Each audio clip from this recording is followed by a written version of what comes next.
Primero, muchas gracias por invitarme a esta charla.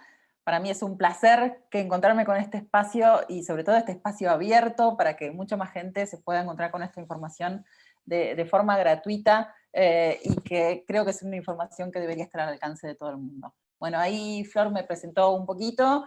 Es un currículum largo, extenso. Acá es un pequeño resumen de muchas de las cosas que me gusta estudiar. Me defino a mí misma como una nerd, como una estudiosa de todo lo que tenga que ver con la información y con la salud materno-infantil.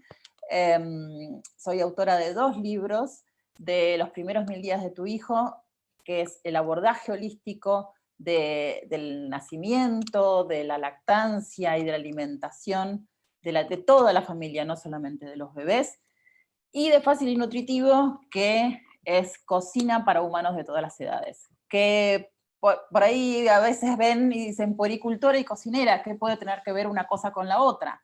Y tiene mucho que ver. ¿Y qué tiene que ver? ¿Cómo junto estos dos mundos en mí? Y esto tiene que ver mucho con el abordaje holístico, que ahora les voy a pasar a explicar qué es el abordaje holístico. El abordaje holístico es una manera de trabajar en lactancia y en salud en general, que es una forma de atender a la díada, mamá y bebé, de forma individual, pero también en forma sinérgica. Se considera a la historia de cada uno y también a la historia de la relación de ambos, no a un ente separado bebé con sus signos y síntomas y a la mamá con los signos y síntomas que puede presentar, sino a esa sinergia, a ese nuevo baile que encontramos cuando nos encontramos como puericultoras, o también como mamás con estos síntomas que nos podemos llegar a encontrar en el puerperio. Y también teniendo en cuenta que toda mejora en la salud y la curación, independientemente del tipo de medicina que practiquemos o del tipo de profesional que seamos, es el resultado de activar la energía vital interna y de devolver las funciones del cuerpo a la homeostasis. Es decir, lo que escuchamos muchas veces nombrar como regulación. Esto se hace considerando, o se debería hacer considerando, 3 aspectos. Número 1, identificar la causa raíz de la enfermedad en lugar de abordar y controlar los síntomas individuales. Muchas veces escuchamos, me duele la cabeza, me tomo una pastillita, se me va el dolor de cabeza. En vez de buscar por qué me duele la cabeza, por qué tengo este dolor, por qué, de dónde viene la raíz de este síntoma y cuáles son los signos que me llevan a entender qué es lo que me está pasando realmente. Por otro lado, desde un abordaje holístico, siempre buscamos usar los alimentos como medicina, tanto curativa como preventiva, dentro de lo posible. Y por otro lado, y no menos importante, tratar de combinar todos los aspectos de la persona para identificar qué le está pasando. No solamente desde lo sintomático, sino también desde lo emocional, desde lo espiritual, desde lo anímico, desde su entorno familiar, desde el estrés. El estrés como algo súper importante. El estrés es una reacción del cuerpo que puede producir inflamación, que puede generar muchísimos problemas. Y esto no solamente desde un abordaje holístico, esto si vas a un neurólogo, alópata tradicional también te va a decir, o si vas a cualquier médico también te va a hablar de cómo manejar el estrés.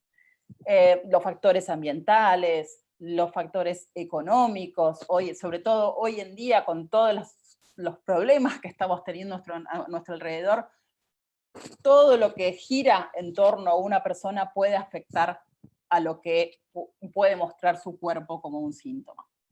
El amor, cómo lo vive, cómo vive esa relación, no solamente con su hijo, sino también con las personas que tiene a su alrededor.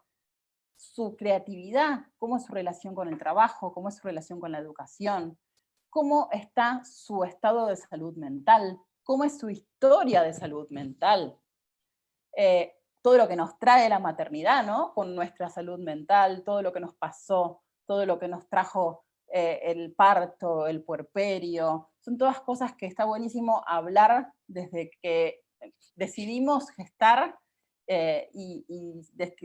siempre desde la decisión y desde las ganas de poner el cuerpo, empezar a nombrar todo lo que nos va pasando. También hablar del ocio, de nuestra sexualidad, de un ambiente de convivencia, de encontrarnos qué pasa alrededor nuestro, dentro de nuestra casa, con nuestro trabajo, nuestra relación, nuestra salud corporal.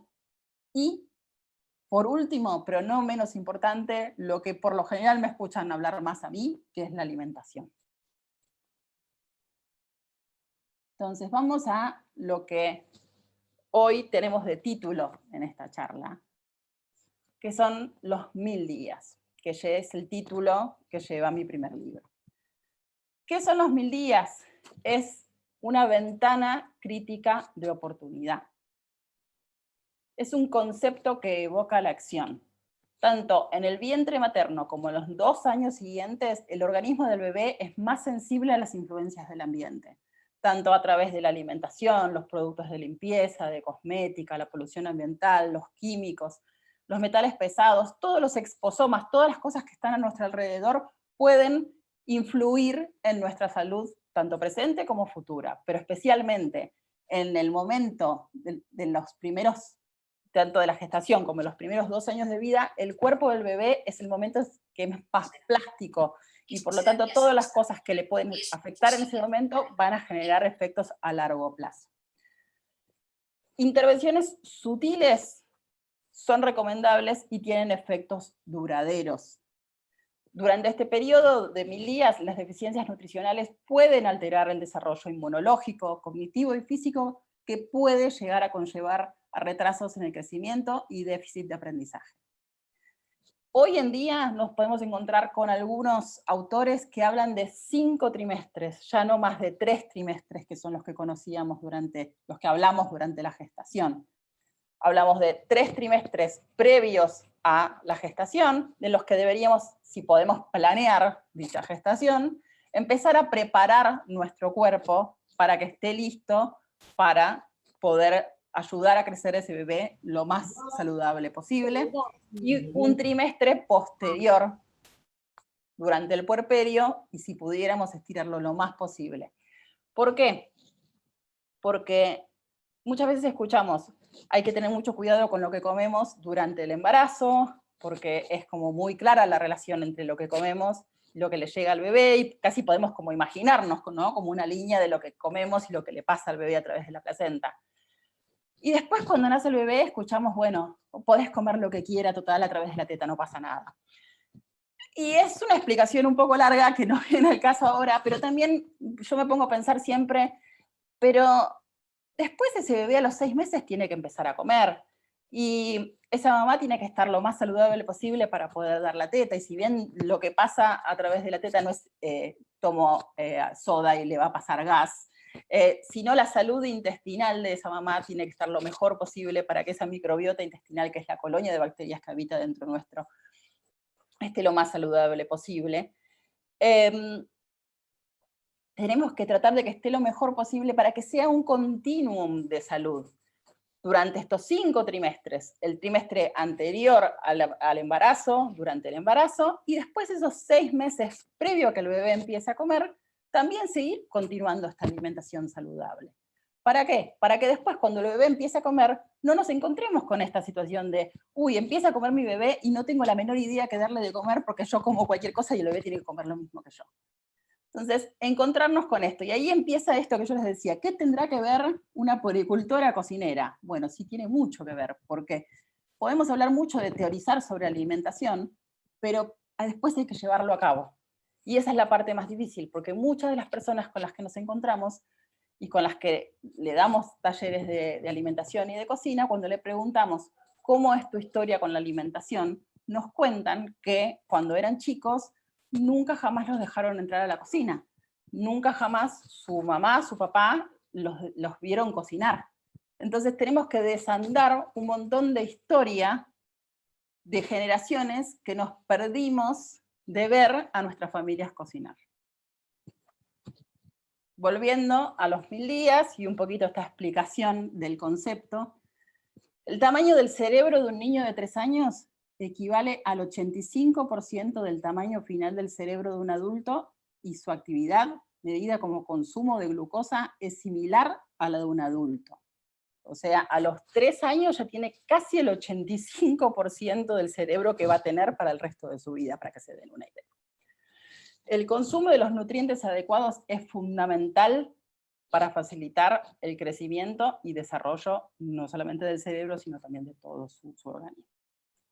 La falta o el exceso de ciertos nutrientes durante las etapas críticas del desarrollo, como embarazo, lactancia y primera infancia, tiene consecuencias que se extrapolan en el tiempo y que pueden determinar, por ejemplo, disfunciones renales o cardiovasculares. Si alguna necesita las citas bibliográficas de todo lo que estoy nombrando, esto está todo en un documento y se lo pueden pedir a las chicas, que yo después se los mando por mail. Entonces, esperen que les paso los diapos. ¿Cuáles son los factores que influyen en la salud futura? La forma de nacimiento y el cuidado durante las primeras etapas de vida son extremadamente importantes. Pero acá van a ver, bueno, la forma de nacimiento, la duración de la lactancia son muy importantes. Pero ¿qué pasa si yo no pude tener un parto? ¿Qué pasa si tuve una cesárea absolutamente necesaria o no pude lograr la lactancia? Todas estas etapas son el ideal de lo que deberíamos tratar lograr. Pero todas se pueden ir reparando. O sea, de ninguna manera toda esta charla es para culpabilizar de ninguna manera o tratar de buscar como es esto o nada.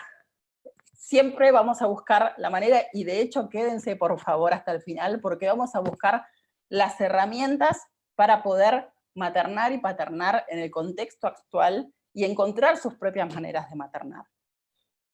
Entonces, vamos a ver ahora el ideal de lo que deberíamos tratar de hacer, y después siempre piensen, ok, el ideal es nacer a través de un parto vaginal. ¿Por qué? Porque el sembrado inicial de bacterias que se consigue a través de un parto vaginal es el ideal para ese primer sembrado que va a recibir el bebé a través de la boca y de todos los fluidos que va a recibir en su microbiota intestinal a través de la boca, y después, siguiendo con la lactancia, va a seguir recibiendo un montón de bacterias beneficiosas y todo sigue.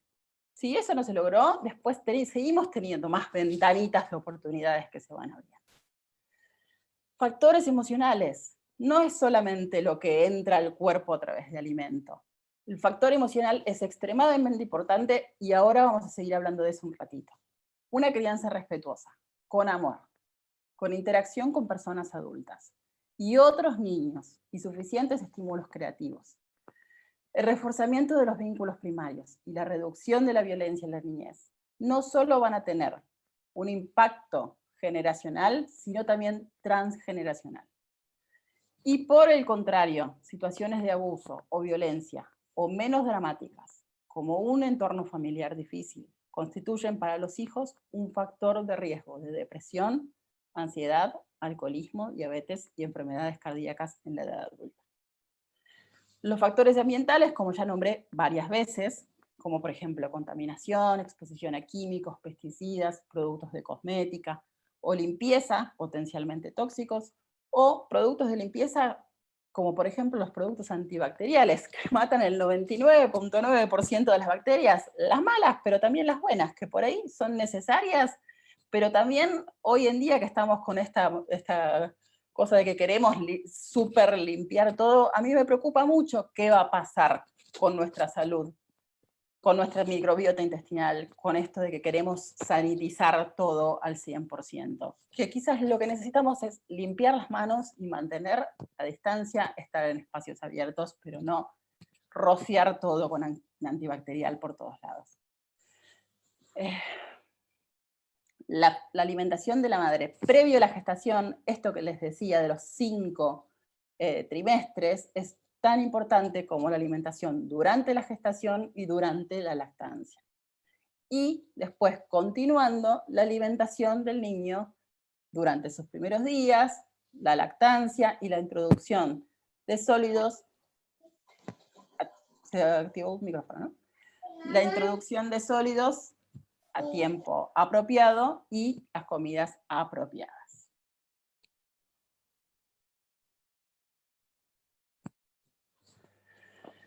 Entonces, la nutrición temprana.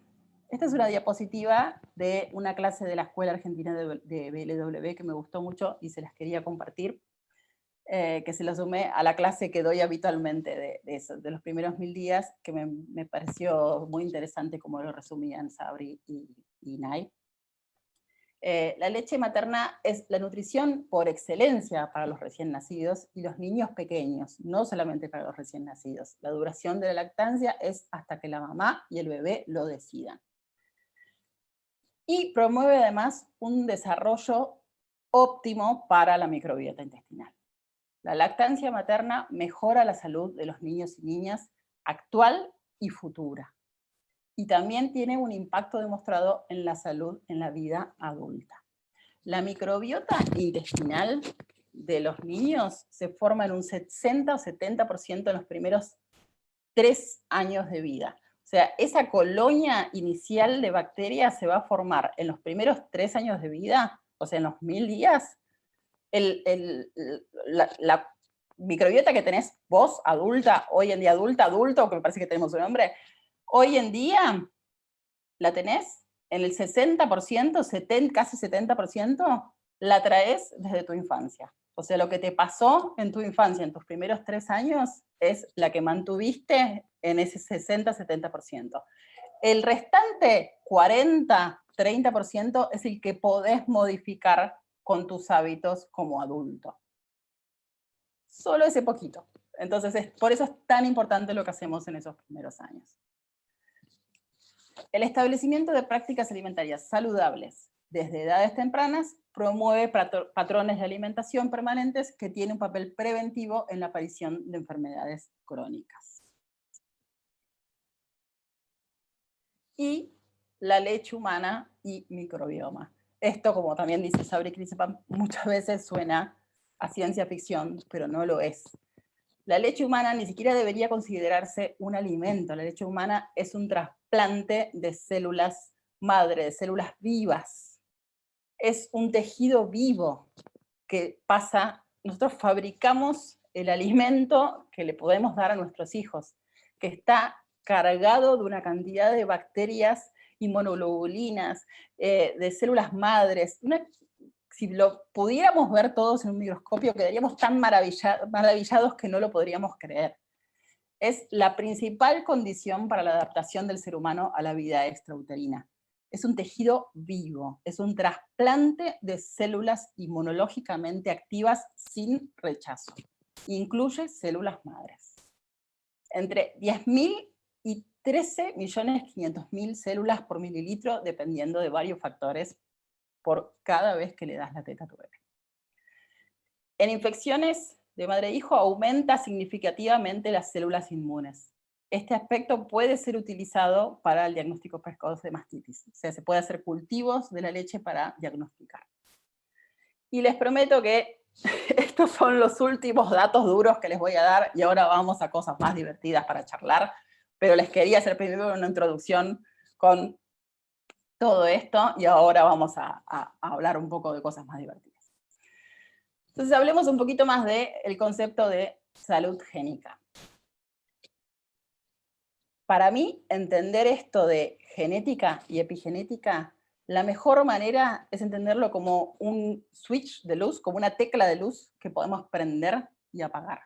Muchas veces vemos a la genética como una sentencia, como algo que nos vino en nuestra información genética, algo que heredamos de nuestros padres, de nuestros abuelos, como algo que es irremediable, como heredé de mi abuelo cierta enfermedad y no lo puedo remediar. Y sí lo podemos remediar. O sea, tenemos esa información en nuestro cuerpo y tenemos un botón de prendido y apagado, que podemos apagarlo de acuerdo a las decisiones que tomemos y de acuerdo a los hábitos que tengamos en nuestra vida. Entonces, los genes funcionan bien hasta que se los molesta. Las fuerzas externas alteran el flujo y reflujo normal de la función genética, que se pueden dividir en dos grandes categorías: toxinas y desequilibrio de nutrientes. Las toxinas son compuestos dañinos que podemos comer, beber o respirar en nuestros cuerpos, o incluso fabricar internamente cuando experimentamos un estrés excesivo. Ahora van entendiendo un poquito más lo que les decía al principio, que tenemos que ver al cuerpo de forma holística, porque incluso el estrés y nuestra salud mental puede afectarnos.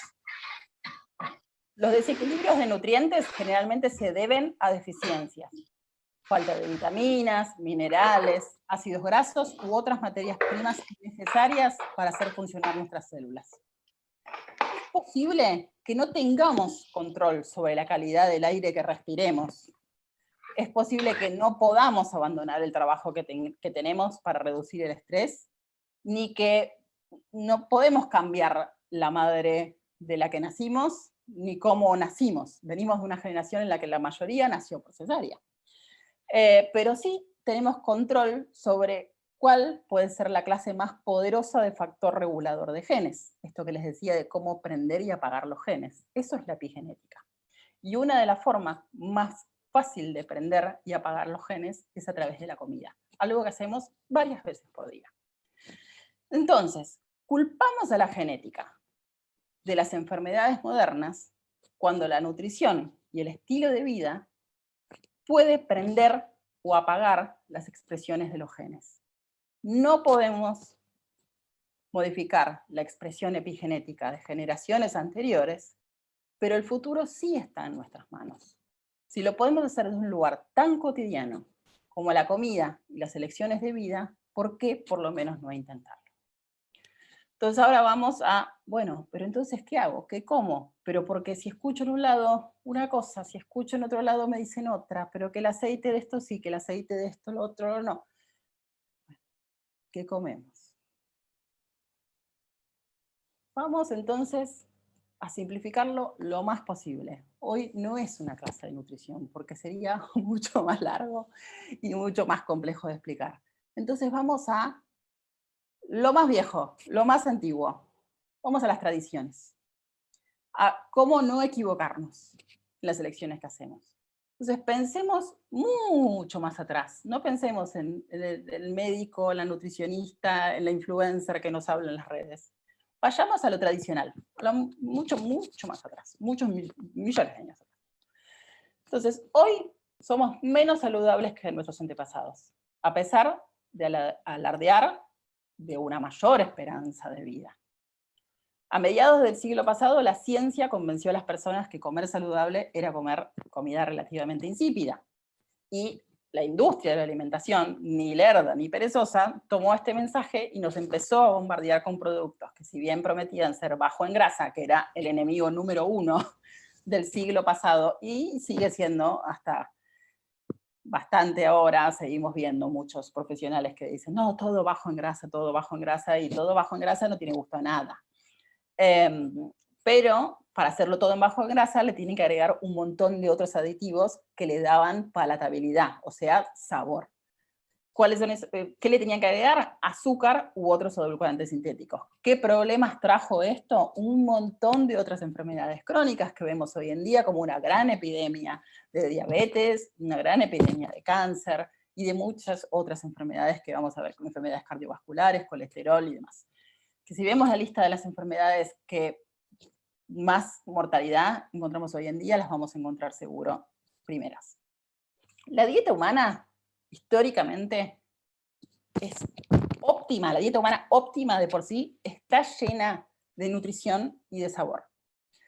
Al ignorar estas tradiciones culinarias, o sea, al alejarnos de lo que les contaba hace un ratito, de esto de no ver a nuestras familias cocinar, no ver a alguien, a nuestra abuela, a alguien que nos pase estas tradiciones de boca en boca. Ni siquiera les estoy hablando de comprarse millones de libros de cocina, de hacer miles de cursos, simplemente ver a alguien en tu casa que te enseñe cómo se hace un bife, cómo se condimenta una ensalada. No les estoy hablando de hacer miles de recetas y de hacer la torrejita perfecta de legumbres, sino de hacer una comida real, hacer una sopa de vez en cuando, para que el puerperio no te agarre comiendo galletitas de paquete todos los días porque no sabes qué comer. Esto nos ha predispuesto a un daño genético mayúsculo, que hoy en día nos lleva a la cantidad de enfermedades que nos estamos encontrando. Entonces, si tuviéramos que resumir, ¿qué es lo que está bueno comer? Es comida real. ¿Y cómo podemos definir qué es la comida real? La comida real no tiene etiquetas que proclamen beneficios para la salud con palabras. Si yo agarro un brócoli de la verdulería, no dice, tengo gran cantidad de vitamina C, tengo un montón de vitaminas. No dice nada, es brócoli, no tiene publicidad. No dice nada como natural, fortificado, sin X cosa. ¿Por qué todo lo que supuestamente es saludable del supermercado siempre tiene algo que le quitaron? No tiene carteles que anuncien que es bajo en grasas, o light, o reducida en X ingrediente. La comida real no se adapta a la dieta de moda del momento, no es sin gluten, no es sin grasas, es siempre igual. Y tu abuela la comía igual a la que la comes vos ahora. Es un producto de la naturaleza, no de la industria, no tiene publicidad en la televisión ni en la vía pública. Estuvo viva y se echa a perder. Si la dejas arriba de la mesada, se le van a hacer hongos. Si compras en un supermercado, suele estar en las áreas periféricas, no en las góndolas del medio. Piensen, ¿qué hay en las áreas periféricas? La pescadería, la verdulería, la carnicería. Es quizás un poco más cara, pero no siempre, ¿eh? No, comida real no es sinónimo de más costoso, simplemente hay que saber elegir. Y en el caso de que lo sea, paga por la calidad y no por la cantidad o la conveniencia. La comida real se cocina en casa, y así como se come la comida, sentado en una mesa y se comparte y se charla mientras se está comiendo. Y si viene empaquetada, que a veces, sí, la comida real también viene en paquetes, sí, pero si sabemos leer las etiquetas, tiene menos de 5 ingredientes y todos son nombres que podés reconocer. No es sigla, letrita, letrita, letrita, numerito, numerito, numerito, o nombres con químicos que no podemos pronunciar. La comida real es bastante conservadora. No cambia con el tiempo ni de nombre, ni de forma, no cambia. No cambia con las tendencias ni con la industrialización. Siempre va a ser igual. No va a tener relanzamientos para generar nuevas ventas. La comida real es integral, es completa, está intacta y es parecida a su estado original. Por ejemplo, un bife con arroz integral con manteca, una ensalada de hojas y una naranja, no el jugo pasteurizado de naranjas. Si no comen productos de origen animal, es un arroz con legumbres, con una ensalada, con un buen aderezo, que le dé mucho sabor. Y una simple pregunta que te podrías hacer si tenés la duda si esto es comida real o no, es, ¿se parece a algo que tu abuela reconocería como comida? O le diría su bisabuela, porque ahora tenemos abuelas muy jóvenes. ¿Se entiende qué es la comida real? Cualquier duda pueden ir dejando preguntas. Bien, entonces vayamos ahora a esto que les decía, ya terminamos con los datos duros, prometo que no más información difícil. Y ahora hablemos un poquito de herramientas para encontrar tu propia forma de maternar o paternar en el contexto actual. Que ya que hablamos un poco de estrés y de todo lo que estamos viviendo, hablemos de esto, ¿no? Como si hablamos de una ventana de oportunidad, así como hablamos de la alimentación, que es fundamental en los primeros 1000 días, también es fundamental un vínculo saludable. Los 1000 días son un periodo de rápido crecimiento y desarrollo, eso ya lo establecimos. A medida que el cuerpo y los órganos crecen, se desarrolla el cerebro, el sistema digestivo y el sistema inmune. Es el momento de la vida donde se alcanza la mayor velocidad de crecimiento. Vieron que los primeros meses de vida los bebitos van creciendo de a 20, 30, 40 gramos por día. Después al año se empieza a ralentizar el crecimiento y después a los 3 años ya cada vez menos, y después con el tiempo cada vez más lento va el aumento de peso y el aumento de talla. Hay cantidad de estudios que han demostrado que la experiencia humana durante la primera infancia tiene efectos que perduran durante toda la vida. Una situación adversa en la primera infancia se asocia con problemas de salud física y psíquica en la vida adulta, y un aumento de los índices de depresión, mayor mortalidad y un desempeño social conflictivo y un menor nivel educativo y hasta obesidad y enfermedades cardíacas, entre otras enfermedades crónicas. Entonces, vamos a hablar un poquito de qué es la crianza respetuosa. Es un concepto que se escucha mucho, parece que está de moda, pero respetuoso es como, para mí es como casi una palabra como saludable, ¿no? Como respetuoso para vos puede querer decir una cosa, respetuoso para mí puede querer decir otra, saludable puede decir una cosa para vos y para mí otra, es totalmente subjetivo. Entonces, ¿qué es la crianza respetuosa? Porque muchas veces por ahí lo decimos y nos dicen, ay, vos que andás con el bebé colgado todo el día, dándole la teta hasta los 5 años, todas esas cosas que hacen ustedes modernas, que le dan un pedazo de comida al bebé y se van a hacer otra cosa. Bueno, saquemos un poco de mitos alrededor de la crianza respetuosa. Entonces, primero, hablemos de lo que no es la crianza respetuosa y ya establecimos por qué es tan importante la crianza respetuosa, volviendo. Si no se acuerdan, ¿por qué es tan importante? Por esto. Hablamos de los primeros 1000 días y la importancia no solamente de la alimentación, la lactancia, sino también la importancia del vínculo saludable. Entonces, como tercer pata de la crianza, hablamos de la crianza respetuosa y el vínculo. Entonces, definamos qué no es. No es una lista de reglas, no es algo que tenemos que seguir al pie de la letra, no es un mandato a estar pegados las 24 horas, pegoteados sí o sí. Todos tenemos que encontrar nuestro propio ritmo y nuestra propia forma de vincularnos. No es sacrificio y abnegación sin escuchar nuestras propias necesidades y deseos.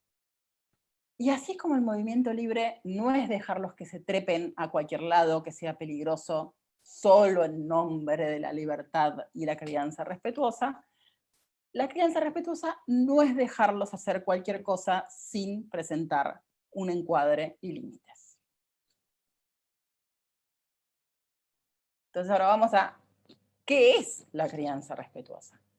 La crianza respetuosa sitúa al niño como persona, como su propia persona, y por lo tanto merece respeto. Nos invita a revisar nuestro propio vínculo para que sea saludable para todos. Y nuestro propio vínculo no solamente con las otras personas, nuestro propio vínculo con nuestros padres, con nuestro padre, con nuestra madre, nuestro propio vínculo con la comida, nuestro propio vínculo con la gente que está a nuestro alrededor. En la primera infancia, y un poco más en lo vincular, tiene un lugar central. Es bastante novedoso, ya que hasta no mucho tiempo, todavía se sostenía que hay que dejarlo llorar. Incluso hoy en día lo podemos escuchar bastante, ¿no? Como, ay, déjalo llorar porque va a ser un malcriado. Entonces, nos invita a reconocer y validar las emociones. Y cuesta un montón. Yo cuando todavía hablo de esto y digo, bueno, tratemos de reconocer las emociones, o sea, si alguien se cayó, si un niño o niña se cayó, en vez de decirle, no pasó nada, arriba, arriba, arriba, no pasó nada, tratar de reconocer, te caíste, te dolió, porque sí, se cayó, le dolió. Ese es como el ejemplo que usamos siempre, pero así como ese hay un montón de ejemplos más en la crianza. Por ejemplo, esta historia que escribí hace poquito en Instagram y muchas personas me comentaron. Se las paso a leer porque está chiquitita la letra. El otro día Rafi me gritó de una manera muy fea, que me enojó y me dio mucha tristeza, y le pedí que por favor no lo haga más. Al rato viene y me dice, mamá, ya lo pensé y voy a decirte a todo que sí. Y yo le respondí, no, Rafi, yo no quiero que me digas a todo que sí. Me podés decir que no a lo que vos consideres correcto y lo charlamos. Solo te pido que no me grites, porque si te digo algo que no te guste o no estés de acuerdo, háblame bien, porque a mí no me gusta que me griten. Entonces Rafi, mi hija, perdón, no les aclaré que era mi hija. ¿Por qué? Me dice Rafi, los adultos también se equivocan. Yo digo, sí, claro que nos equivocamos, aunque lo que te decimos es para cuidarte. Entonces me miró con los ojos así grandes y me decía, no puedo creer que los adultos se equivoquen. Y ahí se terminó la discusión y al rato volvió y entendió lo que le quería decir. Entonces, como nos suelen decir, como, ok, ignorad los berrinches para que no te tome tiempo. Entonces yo siempre les digo, bueno, Rafi tiene berrinches, o mejor dicho, momentos de frustración o de regulación normales para una niña de su edad, pero es respetuosa dentro de todo, salvo cuando se le escapa la térmica, le salta la térmica como esta situación, es bastante respetuosa y nos desafía a veces, por supuesto, pero no quiero que sea obediente en todo y que no se rebele. Respeto que tenga su personalidad, respeto que pueda tomar decisiones, tiene 8 años, está forjando su personalidad, y mucha gente interpreta como malcriadez, que es una palabra que detesto, a que un niño tenga su voz y voto en su familia, que emita y que, que se le pida su opinión en asuntos que le conciernen o que pueda expresar su disconformidad. Y a mí no me parece que sea mal criar esto. Yo quiero que mi hija sepa expresarse, quiero que pueda expresar lo que siente, quiero que sepa y quiero que pueda decir lo que siente, y en el caso de una situación de peligro inminente, quiero poder guardarme esto de poder expresarle con vehemencia lo que está pasando y decirle, si tengo que levantar la voz, y a eso es lo que me refería con que la crianza respetuosa no es no poner límites, jamás. Sí poner un encuadre claro en las situaciones que realmente lo meriten. Entonces, bueno, ahí les cito algunos estudios que con adolescentes se ha visto que la crianza con apego seguro y en un entorno amoroso tienen menos ansiedad, incluso menos sentimientos de rencor hacia los padres, y al contrario de lo que podría pensarse, son más independientes emocionalmente. La crianza amorosa, con apego seguro y respetando la fisiología, no evita los golpes que te va a dar la vida, pero sí te da herramientas para superarlas. Entonces, la crianza respetuosa nos lleva a ponernos en el lugar de adulto de referencia y también de confianza. Nos enfrenta con nuestras falencias porque nunca vamos a ser perfectos y eso está bien. Nos podemos frustrar, llorar y a veces no hacer todo lo que escuchamos o leemos que tenemos que hacer y equivocarnos y pedir perdón, y eso también va a ser un gran aprendizaje tanto para los que pedimos perdón como también para nuestros hijos e hijas que escuchan a los adultos pedir perdón y ser vulnerables. Nos criamos en el paradigma del adulto superpoderoso que todo lo sabe, que todo es porque yo lo digo, y estaría bueno que quizás rompamos con este mandato, con este lugar de poder, y quizás empezamos a nivelar. Entonces, ¿cómo aprenden los niños y niñas y cómo aprenden los bebés?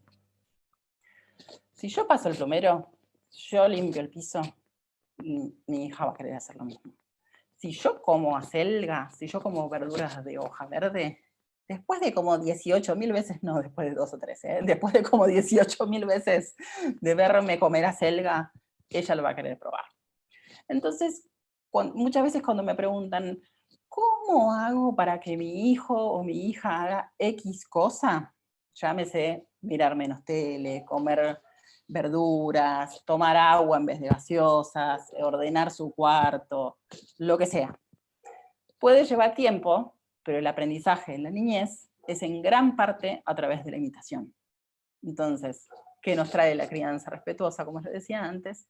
Revisar nuestros propios hábitos. Entonces, eso, aunque desafiante, tiene su parte buena, porque nos empuja a intentar hacer las cosas mejor y evitar las no tan buenas. Y esto me lleva de vuelta a lo que hablábamos al principio, a los 5 trimestres. Los 5 trimestres me hacen pensar en que si yo quiero empezar a darle de comer a un bebé cuando tiene 6 meses, qué difícil sería si yo en ese momento quiero hacer todo de golpe, ¿no? Como empezar a aprender a cocinar, empezar a comer mejor yo. ¿Por qué no empezar a prepararnos, a mejorar nuestra alimentación mucho antes de prepararnos para gestar, durante la gestación, y dentro de lo posible, evitarles a nuestras hijas e hijos esta situación de, como adultos, tener que aprender todas estas cosas, y por qué no enseñárselos de chicos. Debería ser como una materia en todas las escuelas, y no alimentación, no hablar de micronutrientes y macronutrientes. Cocina debería ser una materia. O sea, no necesitamos aprender de qué están compuestos los alimentos, o cómo son, hablar de proteínas, o hablar de vitaminas, porque de eso se habla demasiado. Necesitamos saber cómo cocinar rico, con comida real, con conceptos simples. Eso es lo único que necesitamos. Y necesitamos promover, obviamente, mucho más la lactancia. De la misma manera que hablamos de comida, también hablar de lactancia. Son como dos pilares fundamentales que no están aislados. Pero como les digo, puericultora y cocinera pueden estar unidos en un mismo mundo. La lactancia y la alimentación están absolutamente unidas y no deberían estar separadas, y deberían estar mucho más normalizadas. ¿Cómo normalizamos la lactancia? Mostrándola mucho más. Y por eso agradezco por eso empecé esta charla agradeciendo estos espacios gratuitos para hablar de este tema. Entonces, volviendo a esto, ¿cómo sacamos estos temas a la luz? Sacando mitos y sacando los opinólogos de la crianza, sacando los opinólogos de la lactancia, que tanto nos persigue y que tanto estrés nos generan. Y el estrés, ya hablamos, nos genera mucha enfermedad. Entonces los opinólogos, bueno, combatirlos con información. Por ejemplo, no duermas con tu bebé o nunca va a salir de la cama. Mito absoluto. Destetá a tu hijo o va a tomar la teta hasta que vaya a la universidad. No existe. O una peor versión de boca de un pediatra, me lo dijo a mí, un pediatra muy famoso que escribe libros sobre lactancia encima. Nunca se va a destetar por su propia voluntad, no va a pasar nunca de la etapa oral a la etapa anal si no la destetás. 2 años tenía. Se debe dar leche materna hasta los 6 meses porque después provoca problemas neurológicos, es esclavizante para la madre, deja de ser mujer, impide la realización personal, favorece que el niño no tenga un buen desempeño social y lo vuelve dependiente. ¿Qué dicen? ¿Mito o realidad? Mito absoluto. Bueno, y así nos podemos encontrar con muchos más. ¿Cómo vamos de tiempo? Tengo unos minutitos más, ¿no? Jessy, vos cualquier cosa frename. Seguí, cualquier cosa te freno. Bueno, si quieren ahí, a ver, abro no sé cómo si puedo poner el chat al mismo tiempo que veo la presentación, pero yo si quieren... fui anotando las preguntas. Dale. No sé si querés terminar con tu presentación y las vemos. Algunas son de cosas más del principio. Le tengo una hojita más de mitos y estamos. Dale. ¿Te parece? Bueno, control de esfínteres. Se enseña, se aprovecha el verano para que deje los pañales, también, mito absoluto. Son todas cosas que los opinólogos nos quieren meter en la cabeza. No le des la teta de noche, déjala llorar un par de días para que pueda dormir bien. Mito. Si no lo dejas llorar, va a ser un malcriado. Mito. No le hagas tanto upo que se acostumbra. Todas estas cosas me las dijeron, son todas cosas que yo fui anotando y que están en la introducción de los primeros 1000 días porque yo las fui anotando y tenía un cuadernito donde iba poniendo. No le hagas tanto upa porque se acostumbra. Si queremos lograr, por eso está entre comillas, si queremos lograr adultos maduros e independientes, tenemos que empezar desde el momento cero, fomentando la creación de un apego seguro desde el cual nuestros hijos se lancen en una aventura de explorar el mundo. El desarrollo de este apego seguro es una forma estupenda de favorecer una elevada autoestima, independencia y una buena salud mental en la edad adulta. Esto es real, no es un mito. No importa lo que coma, lo que importa es que engorde. Bajó de peso por tu culpa que solo le das verduritas. ¿Esto se los dijeron alguna vez? A ver si encuentro el chat acá. Acá. Si alguna vez le dijeron alguna de estas frases, puede ir escribiendo ahí. Pobrecita, esta también me lo dijeron en redes sociales. Pobrecita, le haces ordenar y limpiar sus cosas, deja que yo se lo levanto. Porque Rafi me ayuda a limpiar las ventanas de mi casa.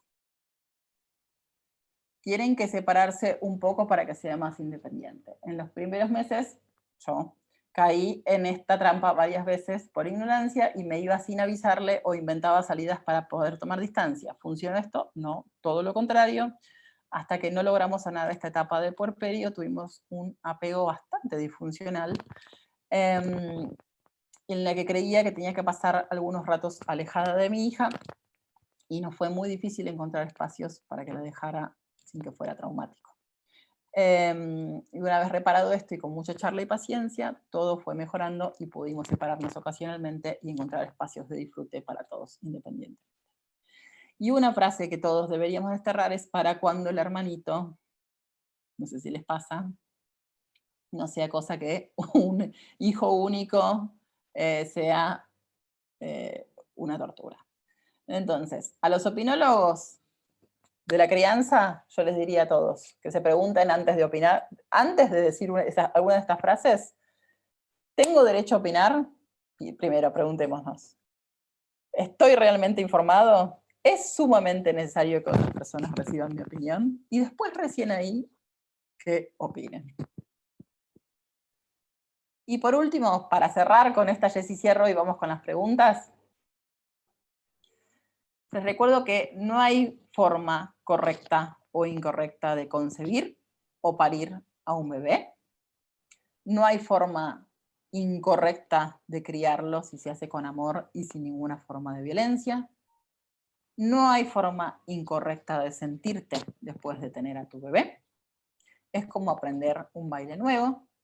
Puede que no conozcas todos los pasos, puede que no sea fácil al principio y que te equivoques, pero lo que terminas logrando es tu propia rutina que funciona para vos y tu familia. Cuando alguien haga algo distinto a lo que vos elegís, llámese forma de nacimiento, de concepción, si le das papillas o haces BLW, si planeas darle la teta hasta que ambos decidan dejar de hacerlo, o si necesitaste dejar de dar la teta por el motivo que sea, nadie te lo puede cuestionar. Si elegís hacer colecho o no, si decidiste trabajar o dejar tu trabajo, o cualquiera de todos los comentarios que les conté recién, de los opinólogos de la crianza que suelen hacer, y no resuena con lo que vos sentís y tenés ganas de hacer con tu hijo, repitan este mantra: bien por vos, no es para mí. Esta es una frase de un libro de Amy Poehler que me gusta mucho. Terminamos. Bueno, divino, divino, mucha información, mucho para procesar. Acá tengo un montón de preguntas, Luisi. ¿Querés que te vaya diciendo? Dale, dale, dale. Voy a dejar de compartir pantalla. Bueno. Dale, dice, mi duda con respecto a lo real es que hoy por hoy hasta lo más noble está intervenido o modificado. El arroz, los cultivos, los vegetales, las carnes, aunque sea más noble que un paquete de ultraprocesado, todo está intervenido. Siempre va a ser mejor que un ultraprocesado. Bien. Una cosa es ultraprocesado y otra cosa es procesado. Siempre vamos a buscar, todo está mínimamente procesado. Hasta un arroz, para vos, para cocinarlo, lo procesaste de alguna manera. Tampoco volvernos locos con eso. O sea, buscar lo posible, lo real. Excelente. Esto de la comida real, por ejemplo, de bebés en este periodo, ¿cómo sabremos qué les haría bien o no les dará alguna alergia? Porque los pediatras poco guían en este aspecto a quién es mejor consultar si queremos estar bien informados en esto. ¿Con respecto a alergias? ¿Es la pregunta? Sí. Los alergenos más frecuentes son 8, son poquitos. Se introducen, esto está todo en el libro explicado. Hay un capítulo que es sobre inicio de la alimentación complementaria, hay una guía sobre en qué En realidad se puede introducir la mayoría de los alimentos. Antes había como una cosa muy estricta de con qué se debía empezar, y como la famosa fotocopia del pediatra, ¿no? Como, bueno, tenés que empezar con zapallo y calabaza y zanahoria y un poquito de aceite y nada más. Hoy en día sabemos que pueden comer una gran variedad de alimentos y por ahí quizás los alérgenos, separarlos un poquito entre sí, para observar si hay alguna reacción alérgica. Lo primero que hay que hacer es consultar con su pediatra para hacer una historia clínica, ver si hay algún historial de alergias en la familia, algo preocupante que haya que tener en cuenta, y si hay alguna duda se puede esperar, pero por lo general los alergenos se recomiendan introducirlos todos antes del año. Se dice que los alérgenos son mejor antes que después. Antes se esperaba, después del año, para el trigo, el maní, el pescado, el huevo, la frutilla, el kiwi. Todos estos alergenos se sabe hoy en día que se recomiendan antes del año. Quizás no el mismo día darle esos alergenos mezclados, porque si hay alguna reacción no vas a saber a cuál de ellos la tuvo, pero todos se introducen antes del año. Bien.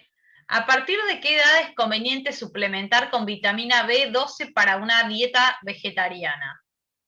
Esa es una consulta para una nutricionista que se especialice en vegetarianismo. Yo no soy nutricionista, ni tampoco especialista en vegetarianismo. No, por ejemplo, como nutriciosa, para darles Pueden una consultar idea. con Alué, nutriciosa, @nutriciosa, pueden consultar con Más Nutrición, con Ani, hay un montón de nutricionistas que saben del tema. Sí. Con respecto a la genética y el despertar o no genes en relación a la alimentación y la crianza respetuosa, ¿qué piensa Luisina de la criopreservación de células madres del cordón umbilical? Uy, es un tema re largo y complejo. No me metería yo con ese tema. Creo que lo tiene que explicar un genetista. Bien.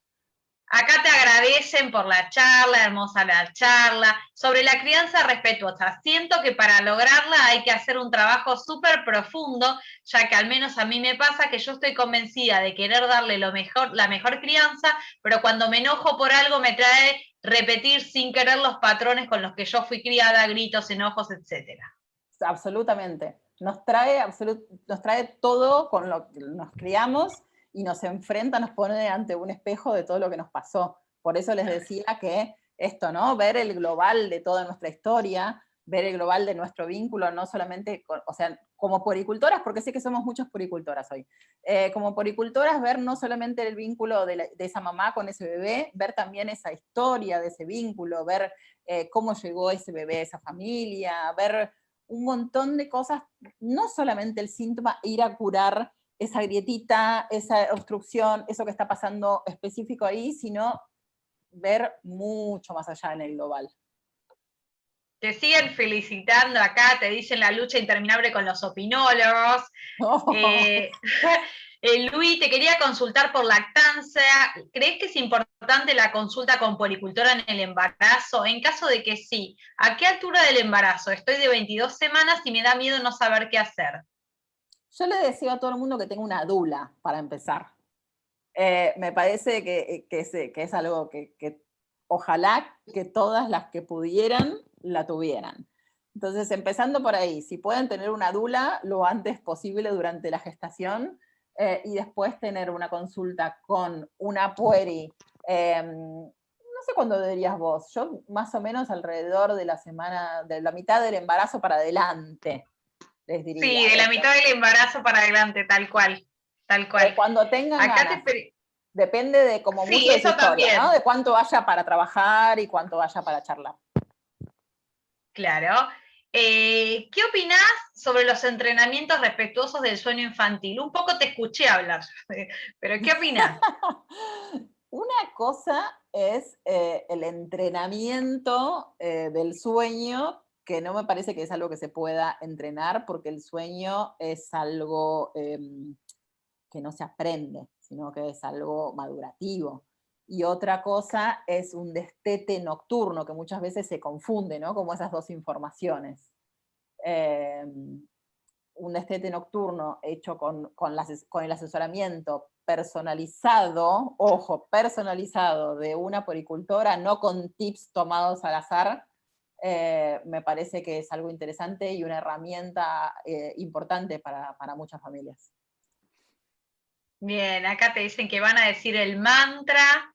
El Acá mantra te es dicen fundamental. Tenemos dos mantras que de mamá sabe bien que los usamos muchos. Uno es bien por vos, no es para mí. Y el otro, ay, ¿cómo era? Pero ya me lo voy a acordar. Ahora se me borró. Seguimos hablando, ahora me va a volver. igual le podríamos agregar, lo estás haciendo bien. Lo estás haciendo bien también.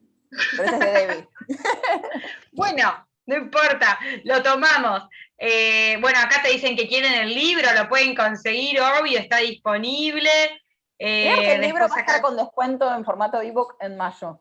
Así que síganos en las redes que les avisamos. ¿Qué recomendás para darle sabor a las verduras? Mira, en los dos libros hice como un resumen sobre eso, y que también está en varios posteos, que es, primero, materia grasa.